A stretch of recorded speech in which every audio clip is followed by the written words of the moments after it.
और कहते हैं कि ललिता सहस्त्रनाम एडवांस साधकों के लिए ही होता है। कितनी सच्चाई है इसमें? साधना में कौन एडवांस है और कौन बिगिनर है, इसका आकलन कोई नहीं कर सकता। ललिता सहस्त्रनाम आप बिना किसी गुरु दीक्षा के कर सकते हो, इसमें कोई इशू नहीं है। जैसे कि ललिता सहस्त्रनाम संस्कृत भाषा में ही आता है, अभी उसका हिंदी वर्जन नहीं है, तो लोगों को डर लगता है कि अगर हम गलत उच्चारण कर देंगे तो हमारे साथ कुछ अनिष्ट हो जाएगा, कुछ अनहोनी हो जाएगी। इवन राम जी ने भी रावण को वार्निंग दी थी कि हमारी शरणागति हो जाओ तो छोड़ देंगे, वरना मारे जाओगे। जिन दैत्यों ने इतना हाहाकार संसार में मचाया, उन्हें वार्निंग दे रहे हैं। जिन्होंने कितनों को परेशान किया, कितनों को मारा पीटा, उनको वार्निंग दे रहे हैं। तो आपको उनका स्तोत्र का गलत उच्चारण करने पे वो दंड देंगे, आपको लगता है? ये सबसे बड़ा भ्रम है। ऐसा भी मानना है कि ललिता सहस्त्रनाम को लोग कहते हैं, ऐसा मानना है कि हमें सिर्फ ललिता सहस्त्रनाम का पाठ नवरात्रों में ही करना चाहिए, बाकी दिनों में नहीं करना चाहिए। नवरात्रों की एक अलग महिमा है। नवरात्रे जो है वो देवी की साधना के 9 मोस्ट पावरफुल दिन हैं। लेकिन इसका मतलब ये नहीं कि अगर आपने नवरात्रों में साधना कर ली तो उसके बाद बाकी दिन नहीं करनी। बाकी दिन भी वो आपकी माँ ही है। अगर आप ललिता सहस्त्रनाम के 1000 पाठ करोगे तो आपकी एक विश पूरी होगी।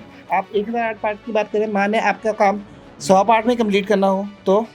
एक लेडी आई पंडित जी के पास, उन्होंने कहा कि पंडित जी ने उनको बोला कि आपके अभी ग्रह सही नहीं है, आपके एस्ट्रोलॉजिकल चार्ट सारा खराब है, आपको कोई नहीं बचा सकता, आपको ललिता सहस्त्रनाम का पाठ ही बचा सकता है। 100% सच्चाई है।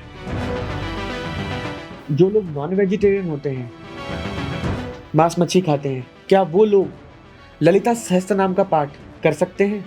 हर व्यक्ति irrespective of caste, creed, religion is applicable to do that part.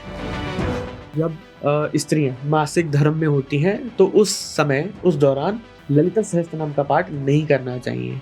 Kamakhya में जब अम्बुबाची मेला होता है, वो क्या है? वो देवी मासिक धर्म है, उसे हम सेलिब्रेट कर रहे हैं, देवी का मासिक धर्म। वहाँ पे जाके जो देवी के मासिक धर्म का वस्त्र आपको प्रसाद में मिलता है, उसे हम अपनी तिजोरी में रखते हैं, पूजा घरों में रखते हैं।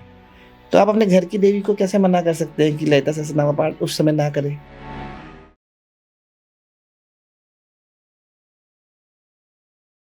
क्या ललिता सहस्त्रनाम केवल तांत्रिक साधकों के लिए है?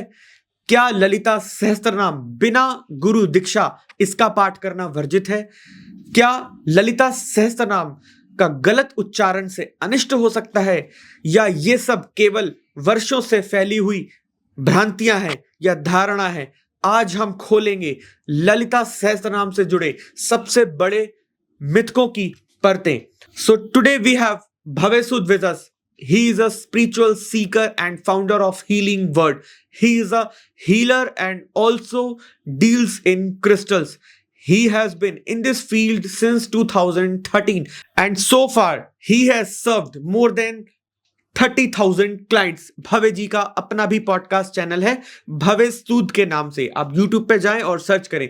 भवे जी बहुत से स्पिरिचुअल एंड डिवोशनल टॉपिक के ऊपर पॉडकास्ट करते रहते हैं, आप उन सभी पॉडकास्ट को सुन सकते हैं। तो चलिए शुरू करते हैं आज का पॉडकास्ट। भवे जी आपका बहुत बहुत स्वागत है। श्री माते नमः। श्री माते नमः।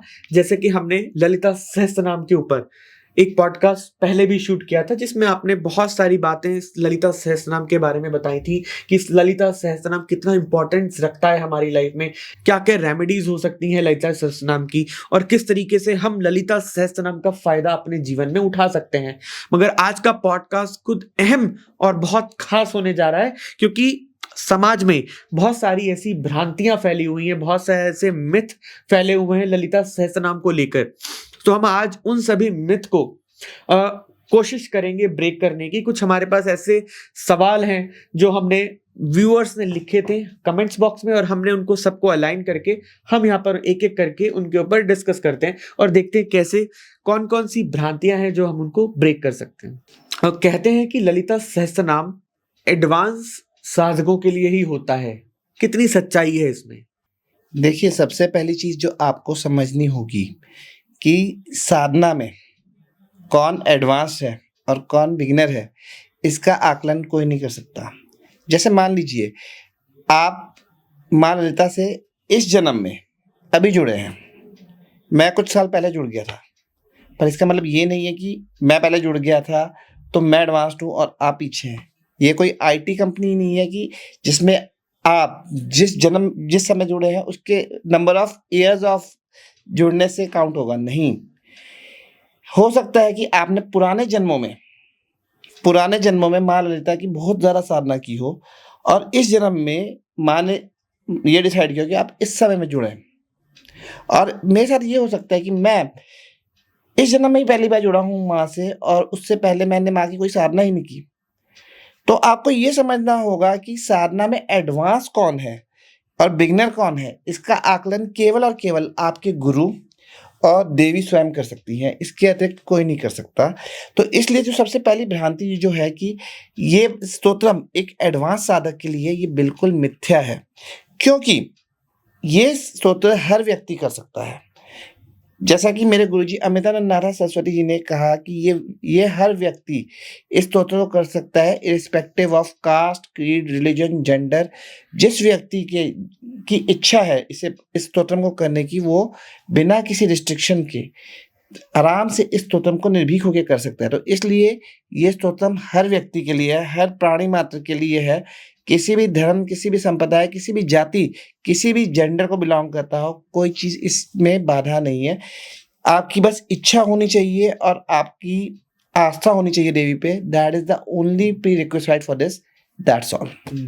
कहते हैं कि अगर आपकी गुरु दीक्षा नहीं है तो आप ललिता सहस्त्र नाम का पाठ नहीं कर सकते, आपके लिए वो वर्जित है। कितनी सच्चाई है इसमें? देखिए, जैसा कि आपको भी पता है कि मैंने अपना एक स्पिरिचुअल पॉडकास्ट शुरू किया है। तो जब ये पॉडकास्ट शुरू हुआ तो मेरा पहला मेन मोटिव यही था कि लोगों में इसी मिथ को ब्रेक करूं, क्योंकि मेरे गुरुजी अमितानंद नाथ सरस्वती जी और गुरु अम्मा अन्नपूर्णा जी ने ये चीज़ कही थी कि हर व्यक्ति इसे कर सकता है, कोई दीक्षा की जरूरत नहीं है। और श्री विद्या साधना में, देवी साधना में गुरु वाक्यम परम वाक्यम है। तो मेरे लिए तो गुरु वाक्यम है कि हर व्यक्ति कर सकता है, तो मैं तो उसी पे बोलूँगा। उसके अलावा मैंने जितने भी स्पिरिचुअल गुरुज के पॉडकास्ट लिए, चाहे वो माँ स्मिता वेंकटेश हों, चाहे वो डॉक्टर संतोष पांडे हों, चाहे वो गुरुजी करुणामय हों, या और भी कोई स्पिरिचुअल गुरुज हों जिनके मैंने अभी भी कुछ पॉडकास्ट लिए हैं, उन सब ने भी यही बात बोली है कि ललिता सहस्त्र नाम आप बिना किसी गुरु दीक्षा के कर सकते हो, इसमें कोई इशू नहीं है। अगर आप श्री विद्या के मंत्रों का जाप करना चाहते हैं, उसके लिए आपको गुरु दीक्षा की जरूरत है, लेकिन ललिता सहस्त्र नाम के लिए आपको ऐसा कुछ भी जरूरत नहीं है। तो ये भी एक मिथ है। ये बेसिकली इस चीज़ की वजह से है क्योंकि कहीं ना कहीं ये चीज़ें, ये मिथ उस समय के फैलाए हुए हैं जिस समय में हमें हमारी साधना से, हमें हमारी पावर से दूर करने की स्ट्रेटजीज चली जा रही थी। अंग्रेजों के टाइम में ये चीज़ें बहुत हुई। मिडिवल टाइम से, मुगलों के टाइम में आपको साधना से तोड़ने के लिए, साधना से दूर करने के लिए ये सब कुप्रथाएं चलाई गई थी। ऐसा कुछ नहीं है। जितना अभी तक मैं जितने भी महापुरुषों से मिला हूँ और जिनके साथ मैंने पॉडकास्ट किए हैं, ऑन कैमरा ऑफ कैमरा, सबने यही कहा है, निर्भीक होके देवी पे दृढ़ निष्ठा से आप इस पाठ को कीजिए। ऐसी कोई दीक्षा की जरूरत सहस्त्र नाम के पाठ में नहीं है। जैसे कि ललिता सहस्त्र नाम संस्कृत भाषा में ही आता है, अभी उसका हिंदी वर्जन नहीं है, तो लोगों को डर लगता है कि अगर हम गलत उच्चारण कर देंगे तो हमारे साथ कुछ अनिष्ट हो जाएगा, कुछ अनहोनी हो जाएगी, या हमारी किस्मत उल्टी चलने लग जाएगी। इसमें कितनी सच्चाई है? आज से कुछ टाइम पहले मुझे एक मेल आया था जिसमें एक लड़की ने ये बोला था कि भैया मुझे पंडित जी ने कहा है कि अगर मैं ललिता सहस्त्र नाम का पाठ को ढंग से नहीं करती हूँ, गलत उच्चारण करती हूँ, तो माँ मुझे बहुत दंड देंगी और जिंदगी में बहुत विनाशकारी चीज़ें हो सकती हैं। देखिए, सबसे पहली चीज़ आपको ये समझनी होगी, ईश्वर का मूल प्रकृति क्या है। ईश्वर की मूल प्रकृति है सत्य चित्त आनंद। They are a form of love, compassion. उन्हें केवल प्रेम करना आता है, ठीक है। तो सबसे पहली चीज, जो दंड देना या कुछ नेगेटिव हो जाएगा, ये सब चीज़ें नहीं हुए हैं ईश्वर के शब्दकोश में, ये सब हम मानवों के शब्दकोश में और हमारे दिमाग में है। सबसे पहली चीज़, अगर आप ध्यान से देखेंगे, आपने कोई भी पुराण सुना होगा, जब भी भगवान शिव का, देवी का किसी दैत्य से युद्ध होता था तो उससे पहले वो वार्निंग देते थे। इवन राम जी ने भी रावण को वार्निंग दी थी कि हमारी शरणागति हो जाओ तो छोड़ देंगे, वरना मारे जाओगे। जिन दैत्यों ने इतना हाहाकार संसार में मचाया, उन्हें वार्निंग दे रहे हैं। जिन्होंने कितनों को परेशान किया, कितनों को मारा पीटा, उनको वार्निंग दे रहे हैं। तो आपको उनका स्तोत्र का गलत उच्चारण करने पे वो दंड देंगे, आपको लगता है? ये सबसे बड़ा भ्रम है। जैसे मैंने कहा आपने पिछले उसमें भी, आपको साधना से तोड़ने के लिए ये तरह तरह की भ्रांतियां बनाई जाती हैं, क्योंकि हम लोग अपने दिमाग पे, हमें यही है कि अगर हम काम ढंग से नहीं करेंगे तो ईश्वर दंड देगा। ईश्वर कभी अपनी संतानों को दंड नहीं देता। अगर आप सबसे पहले ये चीज सोचिए, क्या आपने डे 1 पे चलना सीख लिया था? बिल्कुल भी नहीं। क्योंकि चलने के लिए भी आपको पहले क्रॉल करना पड़ा, फिर आपको सहारा लेके चलना शुरू किया, एक प्रोसेस के बाद ही आप चल पाए। तो इसी प्रकार से ललिता सहस्त्रनाम, जो कि संस्कृत में है, और अब संस्कृत में ज़्यादा हम लोग इतना प्रैक्टिस नहीं करते, तो अगर आप कोशिश कर रहे हैं माँ से जुड़ने की, और माँ देख रही है कि ये बच्चा मेरा मुझसे जुड़ने की कोशिश कर रहा है, तो और ये ढंग से नहीं बोल पा रहा, तो क्या वो उसे दंड देंगी? हम एक तरफ माँ कह रहे हैं और एक तरफ डर भी रहे। The thing is, she will try to help you कि आप ढंग से करें। हो सकता है वो आपके पास यूट्यूब से कोई ऐसा वीडियो ला के दे दे कि इसे देख के आप सीखो। तो सबसे पहली चीज ये है कि जब आप इस स्तोत्र को पढ़ने की कोशिश कर रहे हैं तो माँ आपको दंड नहीं देंगी, आपके साथ कुछ उल्टा नहीं करेंगी। दंड या जो आपके साथ उल्टा होता है वो आपके पुराने पाप कर्मों की वजह से है। तो सबसे पहले ये मन से भ्रम निकाल दीजिए कि अगर आप इस स्तोत्र को गलत उच्चारण कर रहे हैं, क्योंकि आप पहली बार संस्कृत में पाठ कर रहे हैं, तो माँ आपको दंडित करेंगी। मैं गुरुजी करुणा माई के साथ था कांचीपुरम में, तो उनसे जब पॉडकास्ट में बात कर रहे, उन्होंने कहा कि एक डायबिटिक पर्सन है। अब डायबिटीज की वजह से कई बार बंदा तोतली जबान में भी बोल देता है, तो उन्होंने कहा कि मैं देवी का सहस्त्रनाम का पाठ कर रहा हूँ तोतली जबान में, तो क्या देवी गुस्सा होंगी कि ये तोतली जबान में कैसे कर रहा है, क्योंकि उच्चारण तो उसमें प्योर नहीं आ पाएगा। उन्होंने कहा उल्टा वो तो खुश होंगी कि इस अवस्था में भी उसने मेरी तरफ कदम बढ़ा रहा है।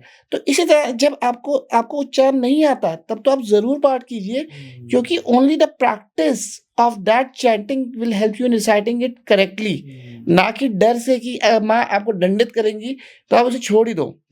अगर आप कोशिश करोगे 1 बार 2 बार 10 बार 20 बार, आप सीख जाओगे। तो आपको सबसे पहले इस डर को निकालना होगा। ये बिल्कुल एक मिथ है जो कई लोगों ने फैला रखा है। बिल्कुल बिल्कुल। आज इन्हीं सब बातों को हम यहाँ पर ब्रेक करने की कोशिश कर रहे हैं, जो क्योंकि बहुत सारी भ्रांतियां हैं समाज में जो फैली हुई हैं।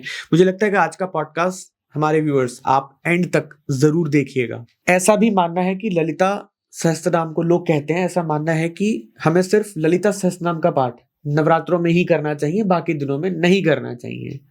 आपकी इस चीज से मुझे एक चीज याद आई। हमारा एक सत्संग का चैनल है जो हम लोकल उसमें ही होता है। तो उस समय जब हम लोगों ने दुर्गा सप्तशती का पाठ चलाना शुरू किया, तो एक लेडी ने कहा कि आप दुर्गा सप्तशती का पाठ रोज क्यों चलाते हो, ये तो सिर्फ नवरात्रों में होता है। तो उस टाइम मैंने यही कहा था कि नवरात्रों में माँ दुर्गा माँ, और नवरात्रों के बाद वो माँ नहीं है क्या? अब गणपति के 10 दिन गणपति आया है, गणपति के 10 दिन के बाद गणपति के कोई पंडाल में जाता भी नहीं, ऐसा नहीं है। देखिए, नवरात्रों की एक अलग महिमा है। नवरात्रे जो है वो देवी की साधना के 9 मोस्ट पावरफुल दिन है। लेकिन इसका मतलब ये नहीं कि अगर आपने नवरात्रों में साधना कर ली तो उसके बाद बाकी दिन नहीं करनी। बाकी दिन भी वो आपकी माँ ही है। बाकी दिन भी जब आप उनकी साधना करेंगे तो आपके कार्यों में, आपके कार्यों को पूरा करने में सहायता करेंगी। तो ये तो हम लोगों ने एक शॉर्टकट्स बना लिए हैं कि नवरात्रों के दिन बैठ के माँ कर लिया, सावन के टाइम शिवजी ओम नमः शिवाय कर लिया, गणपति के 10 दिन गणपति कर लिया और बाकी दिन भूले नहीं। साधना का मतलब है कि आप रेगुलरली कीजिए। हाँ, और नवरात्रों में उन 9 दिनों में देवी की साधना और अच्छे से कीजिए, क्योंकि वो 9 दिन बहुत पावरफुल होते हैं उन साधनाओं के लिए। उन दिनों में अगर आप साधना करते हो तो उससे आपको जो रिजल्ट्स मिलते हैं वो कई गुना ज़्यादा होते हैं। लेकिन इसका मतलब ये नहीं है कि अगर आपने ललिता सहस्त्रनाम का पाठ नवरात्रों में कर लिया तो बाकी दिन नहीं करना। बाकी दिन भी करना है और रेगुलरली करना है। और यही सबसे बड़ी इंपॉर्टेंस है जो हम लोगों को आज समझनी होगी।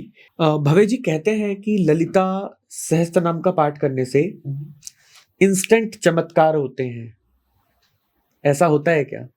देखिए, सबसे पहली चीज आपको ये समझनी होगी, आप आज बीज लगा देते हो, कल पेड़ उग के फल आ जाता है क्या? बिल्कुल भी नहीं आता।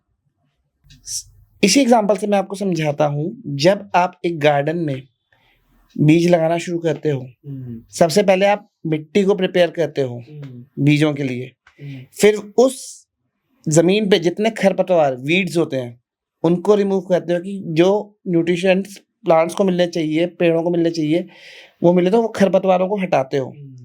उसके बाद बीज डालने के बाद रोज उसे सींचते हो कि वो थोड़ा सा पौधा बन के ऊपर तक मतलब जड़ पकड़ ले और उगना शुरू हो।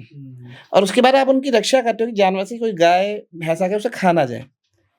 ये सब प्रोसेस है और उसके कई सालों बाद आपको जाके फल मिलता है। ठीक है, ललिता सहस्त्रनाम हो गया, कोई भी साधना हो गई, वो क्या कर रही है, आपकी जो भौतिक इच्छाएं हैं उसके बीज बो रही है। ठीक है, अब जो खरपतवार है, वीड्स, वो क्या है, वो आपके पुराने संचित नकारात्मक कर्म है जो आपके पुण्यों को खाते हैं, उनको हटाती हैं देवी। फिर जो आप रोज उस सहस्त्रनाम का पाठ करते हैं, उससे उन बीजों को, जो आपकी इच्छाएं हैं, जो आपके लिए ब्लेसिंग्स हैं, उनको देवी सींचती है। अगर आप रोज पाठ करो तो उस पर जल डाल रही है। फिर धीरे धीरे जब वो पेड़ उगना शुरू होता है तो आप देखेंगे आपके जीवन में ट्रांसफॉर्मेशन आने शुरू हो जाती है, चेंजेस आने शुरू हो जाते हैं, पॉजिटिव चेंजेस जिसे कहते हैं। आपके जो काम सालों से नहीं बने थे वो बनने शुरू हो जाते हैं और उस प्रोसेस के बाद फिर वो वृक्ष बनता है जिसमें आपकी सारी इच्छाएं फलीभूत होती हैं। और सिर्फ उतनी ही फलीभूत नहीं होती, अभी कई सारे काम जो आपने सोचे भी नहीं होते वो भी बनते हैं। वृक्ष में सिर्फ एक फल नहीं लगता, मल्टीपल फल लगते हैं और लगते ही रहते हैं। तो आपको ये समझना होगा कि हर चीज का एक प्रोसेस है, तुरंत चमत्कारी लाभ नहीं होता। आपको पहले अपने संचित कर्मों का संहार करना होगा और जब आप उसे कर लेंगे उसी के बाद ही आप परमानेंट ब्लेसिंग्स प्राप्त कर पाएंगे। वो जो तुरंत चमत्कारिक लाभ है वो इनो एसिडिटी वाला काम यहाँ नहीं है, 30 मिनट पिज्जा डिलीवरी वाला काम स्पिरिचुअलिटी में नहीं है कि आपने आज ऑर्डर किया, कल हो गया, 1 महीने में हो गया। देवी ने करना है वो कर देंगी, लेकिन ये डिपेंड करता है कि आपके पुराने संचित कर्म कितने हैं। अगर आपके पुराने पाप कर्म ज्यादा है तो आपको टाइम लगेगा, और अगर आपके पुराने पाप कर्म कम है या ऑलमोस्ट नेग्लिजिबल है तो आपका जल्दी मैनिफेस्ट होगा, क्योंकि उस केसेस में देवी का मेन फोकस होगा कि आपको जो चीजें चाहिए वो कैसे फटाफट प्रोवाइड कराई जाए, आपकी बाकी चीजों में कम होगा। तो आपको ये समझना होगा ये सब आपके पुराने पास्ट कर्मों पे है, तो ये आपको ध्यान रखना होगा। बिल्कुल, बिकॉज अध्यात्म में या स्पिरिचुअलिटी में कुछ भी चीज इंस्टेंट नहीं होती है, 2 मिनट में नहीं होती है, 21 दिन में नहीं होती है, 41 दिन में नहीं होती। आपको भगवान को समय देना पड़ेगा। बिल्कुल, क्योंकि इनमें कुछ ऐसी बीमारियां भी होती हैं, जैसे मान लीजिए कोई बंदा हेल्थ के लिए कर रहा है, कुछ ऐसी बीमारियां हैं जो आप जन्म जन्मांतर से भोग रहे हैं। आपको लगता है कि एक बार पाठ करने में या 10 दिन या 11 दिन या सिर्फ नवरात्र करने में नहीं, वो बीमारी को अगर जड़ से हील करना है तो आपको रेगुलर पर डे साधना करनी होगी। अब कितने दिन में, कितने समय में, वो देवी में निर्भर करता है। और जब वो देखिए कि आप अपना एफर्ट पूरा डाल रहे हो तो कुछ शॉर्ट वेज निकालेगी। जैसे उसने आपको ललिता सहस्त्रनाम के सत्संग में बुला लिया जहाँ 1000 लोग बैठ के साधना कर रहे हैं। अब उस 1000 लोगों के साथ साधना जब आप करोगे तो आपको कई गुना ज्यादा फल मिलेगा और आपका पाप ज्यादा जलेंगे। तो वो देवी के ऊपर है, लेकिन आपको अपना एफर्ट पर डे डालना ही होगा। बिल्कुल, मैं रील स्क्रॉल कर रहा था तो वहां पर अचानक किसी व्यक्ति ने ऐसा बोला कि अगर आप ललिता सहस्त्रनाम के 1000 पाठ करोगे तो आपकी एक विश पूरी होगी, आपकी मुराद पूरी होगी। इसमें कितनी सच्चाई है? ये क्वेश्चन मेरे पास भी एक बार ईमेल में आया था और वो एक पॉडकास्ट में एक एस्ट्रोलॉजर ने बोला था, और वो एक पॉडकास्ट का थंबनेल था कि 1008 बार पाठ कीजिए और आपकी सभी मनोकामनाएं पूरी हो जाएंगी। देखिए, आप इस चीज को अगर सिंपल वर्ड्स में डिकोड करेंगे तो आप माता को एक चीज में बांध रहे हैं। अगर माँ ललिता ने, हो सकता है आप 1008 पाठ की बात करें, माँ ने आपका काम 100 पाठ में कंप्लीट करना हो तो आप तो एक्स्ट्रा पाठ कर रहे हैं, और हो सकता है कि माँ ने आपका काम 1008 के बाद भी से भी आगे डिले करना हो तो देखिए, सबसे पहली चीज आपको ये समझनी होगी कि ये चीज फिर से उसी चीज पर डिपेंड करती है कि आप पीछे से क्या कर्म लेके आ रहे हैं और कितना समय आपको लगेगा इस चीज को ओवरकम करने में रेगुलर साधना से, उस पर डिपेंड करता है। अगर आप ये सोचो कि 1008 पाठ कर लूं, अगर आप 1008 को डिवाइड करके देखिए तो ये कम से कम 3 साल का समय लगता है। इसमें इतना सब्र है आप में। इससे बेटर ये है कि आप सिंपली ये प्रण कीजिए कि मैं रेगुलरली इस पाठ को करूंगा और धन्यवाद के भाव से करूंगा। हर चीज का जो भी आज हो रहा है, कल हो रहा है, हर चीज के धन्यवाद के भाव से करूंगा और आप देखेंगे कि वो आपको ज्यादा जल्दी रिजल्ट दे देगा, क्योंकि आप देवी को बांध रहे हैं। वो 1008 पार्ट में उसकी इच्छा हुई, वो 100 पार्ट में खुश होगी तो उन्होंने 100 पार्ट में भी आपका काम कर देना है और उनकी वो प्रसन्नता नहीं हुई क्योंकि आप गिनती कर रहे हैं। आप बैठ के गिनती कर रहे हैं कि मेरा 1008 कब होगा तब विश पूरी होगी, उसमें नहीं पढ़ना चाहिए। अगर आप साधना में ग्रो करना चाहते हैं, आपको फ्रैंकली बताऊं, अगर आप साधना में ग्रो करना चाहते हैं तो आप पार्ट काउंट ही मत कीजिए आप कितने कर रहे हैं। आप बस धन्यवाद कीजिए कि देवी ने आपको ये मौका दिया कि आप उनके सहस्रनाम का पाठ कर पा रहे हैं, क्योंकि ये मनुष्य योनि ही एक ऐसी योनि है जिसमें आप देवी साधना या ईश्वर की भक्ति कर सकते हैं, इवन देवता भी नहीं कर सकते। और ये पाठ करने का 8 बिलियन 9 बिलियन की आबादी में आपको एक मौका मिला है, ये हर किसी को नहीं मिलता। तो आप इस धन्यवाद के भाव से भी करेंगे तो आप देखेंगे कि जो चीज़ आप मैनिफेस्ट करना चाहते हैं जल्दी मैनिफेस्ट हो रही है। और यही एक सीक्रेट है जिससे आप जल्दी अपनी विश पूरी कर सकते हैं। आप करना चाहते हैं धन्यवाद के भाव से कीजिए। बिल्कुल। मैं यूट्यूब पे वीडियो देख रहा था जहां पर एक लेडी आई पंडित जी के पास। उन्होंने कहा कि पंडित जी ने उनको बोला कि आपके अभी ग्रह सही नहीं है, आपके एस्ट्रोलॉजिकल चार्ट सारा खराब है, आपको कोई नहीं बचा सकता, आपको ललिता सहस्त्रनाम का पाठ ही बचा सकता है। 100% सच्चाई है। देखिए, सबसे पहली चीज आपको समझना होगा, माँ ललिता है कौन? वो संपूर्ण ब्रह्मांडों की जननी है, सब कुछ उन्हीं से क्रिएट हुआ है। तो जिसकी तरफ वो खड़ी हो गई तो आपके ग्रह दशा ग्रह नक्षत्र कुछ नहीं कर सकते। जहां वो है वहां सब है। तो अगर वो आपके साथ है और सारा संसार की सभी ग्रह नक्षत्र आपके अगेंस्ट है, अगर आपके गुरुजन और माँ ललिता आपके साथ है तो आप सब कुछ प्राप्त कर सकते हैं। हर संकट से, हर बाधा से, हर विपदा से बहुत सहजता से निकल सकते हैं और यही महिमा है ललिता सहस्त्रनाम की। तो ये बात सच है। भव्य जी, एक सवाल हमारे पास आया है कि जो लोग नॉन वेजिटेरियन होते हैं, मांस मच्छी खाते हैं, क्या वो लोग ललिता सहस्त्रनाम का पाठ कर सकते हैं? देखिए, ये क्वेश्चन में से भी एक व्यक्ति ने पूछा था मेरे एक पॉडकास्ट पे। सबसे पहली चीज आपको ये समझनी होगी कि देवी अपनी किसी भी संतान में कोई भेदभाव नहीं करती। तो हर व्यक्ति irrespective of caste, creed, religion is applicable to do that part. हाँ, अब आपके मन में ये आ रहा होगा कि मैं नॉनवेज खाने के बाद पार्ट कैसे करूं? सबसे पहली चीज, क्योंकि हम अपनी ईटिंग हैबिट्स इतनी आसानी से नहीं छोड़ सकते। ठीक है, आई अंडरस्टैंड दैट। तो आपको अपनी हैबिट का तो देवी पे समर्पण कर दीजिए। आप प्रातः काल उठ के सबसे पहले उठ के स्नान करके सबसे पहले इस पाठ को कर लीजिए बिना कुछ खाए। उसके बाद अपना दिनचर्या कीजिए, वो तो आप कर सकते हैं ना। पाठ करने में किसी को भी मनाही नहीं है। हर व्यक्ति, हर लिविंग सोल जो इस पाठ को करने की सक्षम है, they are eligible to do that. तो इसमें कोई वो नहीं है। हाँ, आप अपनी ईटिंग हैबिट्स को सोच रहे हैं कि मैं नॉन वेजिटेरियन हूँ, क्या माँ मैं इस पाठ को एक्सेप्ट करेंगी कि नहीं करेंगी, वो आपके दिल के भाव को देखती है। वो आपकी ईटिंग हैबिट्स। मेरे गुरुजी से कुछ साधकों ने सवाल पूछा था कि गुरुजी आप तो हमें बुलाते हो, हम लोग तो नॉनवेज खाते हैं, तो आपने हमें नॉनवेज छोड़ने को भी नहीं कहा, तो ऐसा क्यों? तो गुरुजी ने कहा कि अगर मैं तुम्हें आज नॉनवेज छोड़ने को क्या दूंगा तो आज से तुम आ गए हो, कल से तुम आओगे नहीं। तो इसलिए मैं तुम्हें कोई तुम पे रिस्ट्रिक्शन नहीं डाल रहा। आप जो कर रहे हो करो, बस मेरे पास आते रहो, अपनी साधना करो, सत्संग करो यहाँ पे आके। ठीक है, धीरे धीरे जैसे जैसे तुम्हारे वो संचित कर्म जिसकी वजह से आप नॉनवेज की तरफ हो, बिल्कुल मांस मदिरा की तरफ हो, वो छूटने शुरू हो जाएंगे। आप अपने आप ही उन चीज़ों को छोड़ दोगे। तो उन्होंने भी ये स्ट्रिक्टनेस नहीं अप्लाई की और यही चीज़ हमें समझनी होगी। आजकल के इंसान किसी न किसी संचित कर्म की वजह से इन आदतों में डला हुआ है। तो आप खाने से पहले तो कर सकते हो ना, प्रातः काल उठ के सबसे पहले इस स्तोत्रम को कीजिए, उसके बाद अपनी दिनचर्या चालू रखिए। जैसे माने आपको कि उस कर्मों को हटाना होगा वो हटा देंगी। भव्य जी, बहुत लोग कहते हैं कि हम ललिता सहस्त्रनाम का पाठ बहुत समय से कर रहे हैं, बहुत लंबे समय से कर रहे हैं, हमारे दुख कम नहीं हुए, हमें कोई लाभ नहीं हुआ, हमें ऐसा लगता है कि माँ हमें दंड दे रही है, ऐसा है क्या? देखिए, सबसे पहली चीज, हम इंसानी दिमाग के हिसाब से सोचते हैं। द थिंग इज, जब I am repeating this thing again, जब आप इनकी साधना में जुड़ते हो, माँ ललिता त्रिपुर सुंदरी की, चाहे वो ललिता सहस्त्रनाम है, चाहे वो शिव विद्या साधना है, उसमें सबसे पहले देवी आपके पाप कर्मों का संहार करती हैं। नो मैटर आप किस इंटेंशन से आए हो, उनका पहला कारण होता है आपको सही मार्ग पे लाना, आपकी रक्षा करना।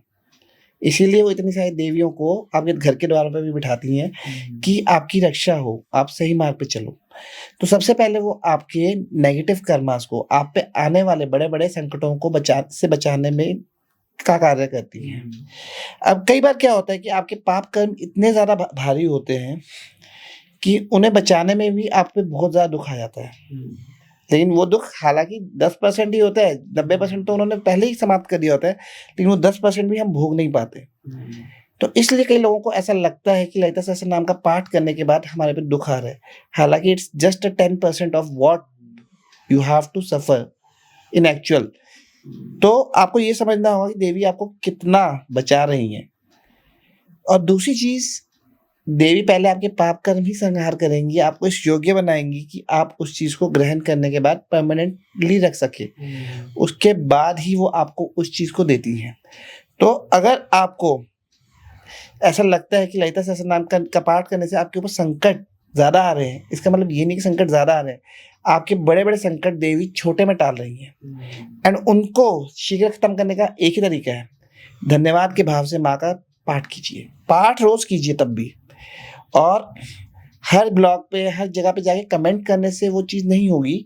आपको धन्यवाद के भाव से कुछ टाइम कीजिए और उससे आपको फायदा होगा। और दूसरी चीज़, एक जो मेरे गुरुजी अमितानंद सरस्वती जी कहा करते थे, जो एक गलती सबसे साधक करते हैं, कई साधक करते हैं, पाठ को शुरू करने से पहले वो गणपति का ध्यान नहीं करते हैं। शिव विद्या साधना में या किसी भी साधना में जब तक आप गणपति को सेटिस्फाइड नहीं करेंगे, आप जितने मर्जी पाठ कर लीजिए, आपको फल मिलने ही नहीं देंगे। तो सबसे पहले जब आप पाठ शुरू करें तो सबसे पहले अपने गुरु का ध्यान कीजिए, गुरु मंत्र के थ्रू।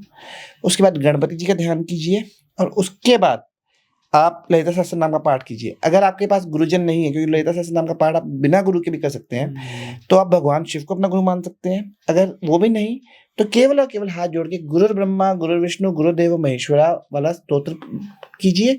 उसके बाद गणपति जी के मंत्र को कुछ समय ध्यान दीजिए और उसके बाद ललिता सहस्त्रनाम का पाठ कीजिए।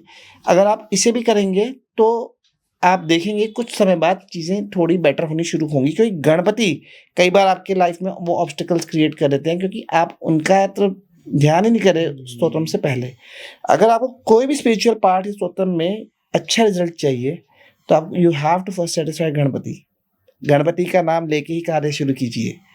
भव्य जी, ऐसी मान्यता है कि जब स्त्रियां मासिक धर्म में होती हैं तो उस समय, उस दौरान ललिता सहस्त्रनाम का पाठ नहीं करना चाहिए, इसमें कितनी सच्चाई है? देखिए, अभी तक मैंने जितने भी महापुरुषों के पॉडकास्ट किए हैं, जितने भी सिद्धों की वाणी सुनी है, उन सब में मैं शिवयोग के बाबा जी के ही प्रवचन पे जाऊंगा।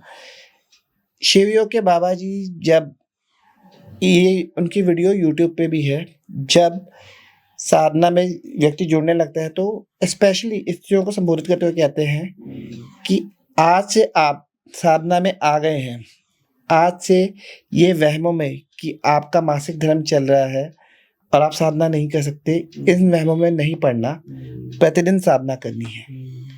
और यही चीज़ मेरे गुरुजी अमितानंद सरस्वती जी भी कहा करते थे कि you have to do your sadhana regularly. ये सब चीज़ों पे आपको मतलब बॉर्डर करने की ज़रूरत नहीं है।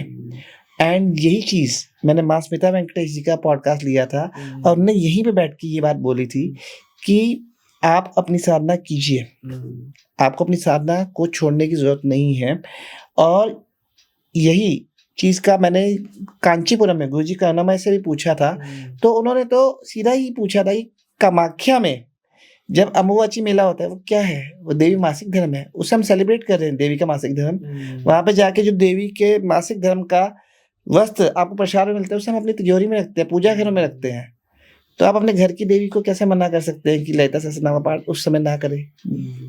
तो यही चीज हमें अपने धर्म से सीखनी होगी कि हम सेलिब्रेट कर रहे हैं देवी के उस समय को, तो वाई वी शुड वरी कि हम इस समय करें ना करें। हाँ, एक चीज जो है वो फ्री विल है आपका, कि if you are not comfortable in doing due to some health issue या some other reason during that particular time, then it is up to you, वो आपका फ्री विल है। लेकिन मेरे गुरुजनों ने और जितने सिद्धों से अभी तक मैं मिला हूँ, उन्होंने ऐसा कोई प्रावधान नहीं बताया कि उस टाइम में आप साधना नहीं कर सकते। भवेश जी कहते हैं कि अगर हम श्री यंत्र की स्थापना नहीं करते हैं अपने घर में, तो हमें ललिता सहस्त्रनाम का पाठ नहीं करना चाहिए, हमें वो फल नहीं मिलेगा।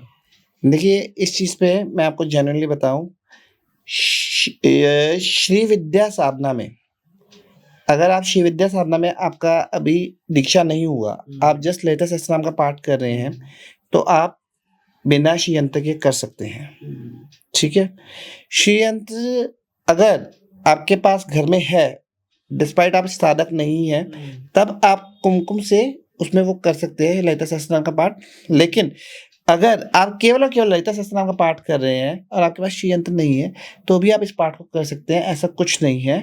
थिंग इज कि श्री यंत्र का एक अपना महत्व है, मैं मानता हूँ, लेकिन श्री यंत्र is not nominal. Purchasing a Shri यंत्र कॉस्ट यू अराउंड 15 to 30,000। और उसके बाद अगर आप साधना में नहीं है और आप केवल सहस्त्रनाम का पाठ करें, तो हो सकता है आपको थोड़ा स्टार्टिंग में नहीं लगे।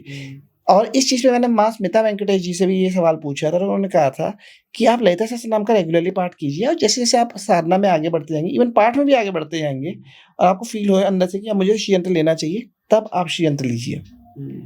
क्योंकि श्री यंत्र को जब आप लेंगे तो आपको रेगुलरली पूजा करना होगा। It is not just a toy और समथिंग कि जिसे आपने बस मंदिर में ला के रख दिया और अबंडेंस आ गई, फिर आपको रेगुलरली पूजा करना होगा।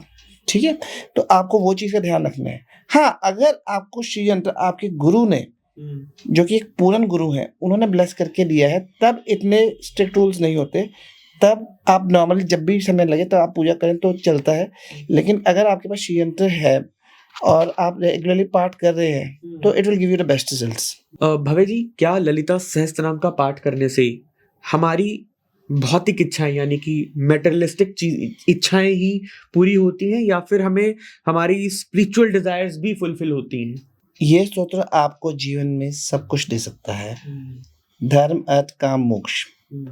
तो चाहे आपकी भौतिक इच्छा है, चाहे आपकी स्पिरिचुअल इच्छा है, जो इच्छा किसी का बुरा नहीं कर रही होगी, वो सब इच्छाएं और जो आपके हायर गुड में होगी, वो देवी आपको जरूर देती है इस पाठ के माध्यम से। You have to understand only that कि अगर आपकी कोई ऐसी इच्छा है जिसमें आपका भला हो रहा है और किसी और का नुकसान भी नहीं हो रहा, तो देवी आपको जरूर देंगी। कहते हैं कि ललिता सहस्त्रनाम संस्कृत में है और ऊपर से बहुत टफ है, एक आम आदमी इसको पढ़ नहीं सकता। हाँ, तो जिसको पढ़ना नहीं आता, क्या वो इसका पाठ करे तो उसकी इच्छाएं पूरी होंगी? क्यों नहीं होंगी? देखिए, मैंने आपको पहले ही बताया है। अब मैंने जब पहली बार पाठ किया था, मैंने कौन सा इसकी डिग्री ली थी, मैंने भी ऐसे ही शुरू किया था यूट्यूब से सुन सुन के। तो जब आप इस पाठ को शुरू कर रहे हैं, तो आप इसे बस देवी पे श्रद्धा रख के शुरू कीजिए, and that would be all. उसके अलावा आपको कोई चीज का चिंता करने का जरूरत नहीं है। फल की इच्छा का देखिए, फल अगर आप दिमाग में 36 मिनट बिठा लेंगे ना, तो वो आपके फल को डिले ही करेगा। एक बच्चा बन जाइए, छोटा बच्चा बन जाइए, जैसे कोई रूल नहीं पता, बस ये पता ये मेरी माँ है और मैं रोज इनके पास जाऊंगा तो कुछ ना कुछ मेरे को मिलेगा, बस। बिल्कुल, आपने यहाँ पर रिजल्ट की बात करी है, क्योंकि जब हम पाठ पूजा करते हैं तो उसका हम एंड रिजल्ट भी चाहते हैं कि उसका रिजल्ट क्या होगा, हमारी जो पूजा पाठ है वो फलीभूत हो जाए, हमें उसका अच्छा सा रिजल्ट मिल जाए। अब जब ललिता सहस्त्रनाम की पुस्तक है, हाँ, संस्कृत में है, तो जो व्यक्ति, अब हम यहाँ फल की बात कर रहे हैं, तो पढ़ने से जो फल मिलेगा और जो सुनने से फल मिलेगा, ये दोनों बराबर है? फल का तो मैं आपको ये कहूँगा कि देखिए, आप जब इस पाठ को कर रहे हैं, ये आपकी श्रद्धा के ऊपर है, आपकी निष्ठा के ऊपर है कि आप देवी पे कितना विश्वास करते हैं। ठीक है, और दूसरा आपकी रेगुलरिटी पे। अब जो बात आई सुनने या पढ़ने की, सुनने में ये चीज है कि आप कितना कंसंट्रेशन से और कितना डेडिकेशन से सुन रहे हैं। अभी मैं यहाँ पे चला लेता हूँ और फोन पे साथ में मैं चैट कर रहा हूँ अपने फ्रेंड से, ठीक है, बैकग्राउंड में लेता सलाम चल रहा है, मैं सुन रहा हूँ, लेकिन साथ में मेरा ध्यान चैट में है, फल मिलेगा नहीं। अगर मैंने अपने फोन वगैरह सब कुछ साइड कर दिया, लेता सलाम चला लिया, and I am just trying to focus on it, I am trying to meditate on it, I am trying to connect with it, फल मिलेगा? हो सकता है पढ़ने से ज्यादा मिले। ये आपके समर्पण पे है कि आप उस पाठ को जो आधा घंटा चल रहा होगा उसे किस भाव से सुनते हैं, किस भाव से, किस कनेक्शन से सुनते हैं। तो इट्स ऑल ऑन यू, आप इस पाठ को आगे कैसे कैरी करते हैं। जितना श्रद्धा डालेंगे, जितना श्रद्धा का तेल डालेंगे, उतना ही दीप ऊंचा जलेगा। बिल्कुल। तो वही है बस। भव्य जी, बहुत लोग ललिता सहस्त्रनाम का पाठ करते हैं मगर वो किसी विधि विधान को फॉलो नहीं करते हैं, भगवान के सामने बैठ जाते हैं, ललिता सहस्त्रनाम का पाठ करना शुरू कर देते हैं, कोई विधि विधान नहीं फॉलो करते हैं। तो क्या उनको भी पूरा फल मिलेगा या हमें कोई ऐसा विधि विधान फॉलो करना चाहिए? देखिए, मेरे गुरुजी ने जो मुझे सिखाया वो यही है कि आपका फेथ इज द ओनली विधि विधान, इसमें और कुछ नहीं। उन्होंने बड़े बड़े रिचुअल्स नहीं कहा, आप केवल पुस्तक लीजिए, एक स्थान अपने घर में निश्चित कर लीजिए कि मैं यहाँ पे बैठ के रोज करूंगा, बस वो है। और कभी आप ट्रैवल कर रहे हैं और आप घर पे नहीं है तो आप वहाँ ट्रैवल करते करते कीजिए, क्योंकि देवी हर जगह है। बस इसके अलावा ऐसा और कुछ नहीं है। हाँ, कोशिश जरूर ये कीजिए कि जब आप पाठ कर रहे हैं तो अपने सामने जल जरूर रखिए। जैसा कि मैं पहले पॉडकास्ट में बता चुका हूँ, जल जो आप रखते हैं देवी के सामने वो अभिमंत्रित हो जाता है, उसमें उस पाठ की ऊर्जा आ जाती है। वो सिर्फ जल नहीं रहता, वो एक मेडिसिन बन जाता है जो आपके प्लैनेटरी दोषास को भी हील करता है, जो कि फलश्रुति में भी लिखा है। और उसके अलावा आपकी लाइफ की कई और इश्यूज, प्रॉब्लम्स को भी हील करता है। तो बस इतना ही है, इतना कॉम्प्लिकेटेड नहीं करने की जरूरत कि आप 20 प्रकार के पुष्प, अगर आप अफोर्ड कर सकते हैं बहुत चीजें कर लीजिए। आप करना चाहते हैं बहुत कुछ कर सकते हैं, if you can afford that thing, not monetarily, time wise, क्योंकि आपको रोज करना है। अगर आप वो अफोर्ड कर सकते हैं तो आप रोज कीजिए, कोई दिक्कत नहीं है। लेकिन if you can not do that, just पाठ कीजिए, because that is the thing that is going to bring the change in you. बिल्कुल, वो कहते हैं ना कि भगवान जो है वो भाव का भूखा होता है। बिल्कुल। भव्य जी, वैसे तो ये सवाल हमें पूछना नहीं चाहिए, फिर भी हमारे श्रोताओं का, व्यूअर्स का ये एक सवाल था कि क्या ललिता सहस्त्रनाम का दुरुपयोग किया जा सकता है? It is next to impossible. इसका रीजन मैं आपको बताता हूँ। शिव विद्या साधना, जितने भी स्तोत्र हैं, इन सब के अंदर, इन सब की प्रोटेक्शन के लिए गुरुजन होते हैं, गुरुमंडल जिसे कहते हैं, जिसमें ऑल द असेंडेड मास्टर्स, जिसे हम इंग्लिश में असेंडेड मास्टर्स कहते हैं, जो सिद्धास, जो पहले महामुनीस, जो बड़े बड़े गुरुजन हैं, वो सब इसकी रक्षा कर रहे होते हैं। और जैसे अगर आपने सुना हो, दुर्गा सप्तशती का पाठ कीलित है, क्योंकि दुर्गा सप्तशती का पाठ इतना पावरफुल है कि अगर इसे कोई भी व्यक्ति रेगुलरली करना शुरू करेगा, वो बहुत ज़्यादा शक्तिशाली हो जाएगा और शक्तियों का दुरुपयोग कर सकता है। तो उस पाठ को शापोद्वार करके महर्षियों ने, गुरुमंडल ने उसे शापोद्वार से बांध दिया। पहले उसका उत्कीलन करना पड़ता है, उसके उत्कीलन करने के बाद ही जब आप उसे पूर्ण विधि से करते हैं तब आपको दुर्गा सप्तशती के पाठ का फल मिलता है। इसी प्रकार से ललिता सहस्त्रनाम है। ये पाठ, इन पाठों के संरक्षक गुरुमंडल हैं, गुरुजन, महर्षि, महामुनि हैं, जो आपको इसका दुरुपयोग करने ही नहीं देंगे। आप कोशिश करके देख लीजिए, आप नहीं कर पाएंगे, क्योंकि इनके जो प्रोटेक्टर्स हैं वो उसी तक ही, पहले तो सुपात्र तक ही ये पाठ पहुंचेगा। लेकिन आजकल जैसे पॉडकास्ट में कुछ बहुत चीजें हम कई लोग बताते रहते हैं, जैसे कि 1008 पाठ कर लिए, ये कर लिया, वो कर लिया, कुछ चीजें उसमें भी, खैर उसमें भी वो 1008 पाठ करने के लिए प्रेरित कर रहा है, ठीक है, तो वो भी गलत नहीं है। लेकिन अगर कोई मिसयूज करने की कोशिश करेगा तो गुरुमंडल कुछ ना कुछ करके उस चीज को रोक देंगे। They won't let you use this particular stotram for something negative. बिल्कुल। तो ये चीज आप, मतलब कोई अगर कोशिश भी करेगा ना, वो नहीं कर पाएगा। स्टार्टिंग में हो सकता है कि एक आध दिन थोड़ा सा उसका लगे कि हाँ काम बन रहा है दुरुपयोग का, लेकिन एक जगह पे आके बिल्कुल डेड एंड हो जाएगा। गुरुमंडल उसे करने ही नहीं देंगे, क्योंकि वो ये पाठ जितने भी है, माँ ललिता के, माँ दुर्गा के, ये सब सिद्धों द्वारा, महामुनि महर्षियों द्वारा, गुरुमंडल द्वारा सुरक्षित है। इनको कोई मिसयूज नहीं कर सकता। भव्य जी, हम इतने आधुनिक युग में जी रहे हैं आज के समय में, तो क्या हमें ललिता सहस्त्र नाम को गुप्त रखना चाहिए या ओपन कर देना चाहिए? देखिए, अगर हम पॉडकास्ट में इसके बारे में बात कर रहे हैं तो गुप्त तो अब ये रह ही नहीं सकता। देखिए, सबसे पहली बात आपको बताऊंगा, ये हमारे हाथ में है ही नहीं।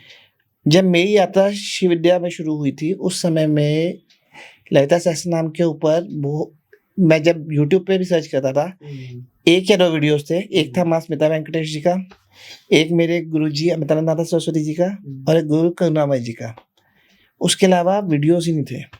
आज तो इतने पॉडकास्ट आ गए हैं, ललिता सहस्त्र नाम पे डालिए, पता नहीं कहाँ कहाँ से कितनों के आ गए हैं, गिनती ही नहीं है। सबसे पहली चीज, ये चीजें, ये स्तोत्र उजागर तब होती हैं जब देवी की इच्छा है।